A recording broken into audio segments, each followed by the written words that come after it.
Tēnā tātou. My name is Arama Morunga, born and raised here in Whangārei.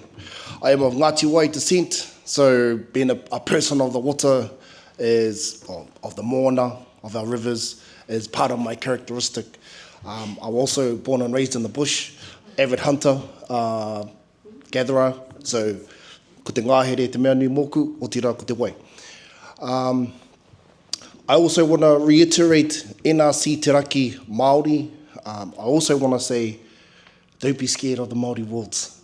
Let's do our best to retain them. Māori, we're not here to take anything. If anything, our characteristic as being Māori is to give. So, tira tira. Also, NRC Te Raki, we are across the entire nation, our entire region. Therefore, bit of a key message I've got is in the trenches at the table. And what I mean by that is I'm both comfortable in the bush and at the corporate table, at governance table.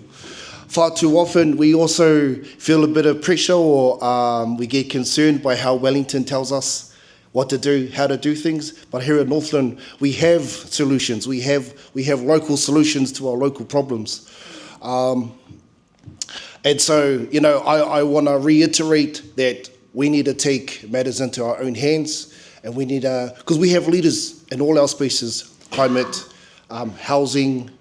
We have the leaders on the ground that can make decisions for people living on the ground. Kia ora tātou.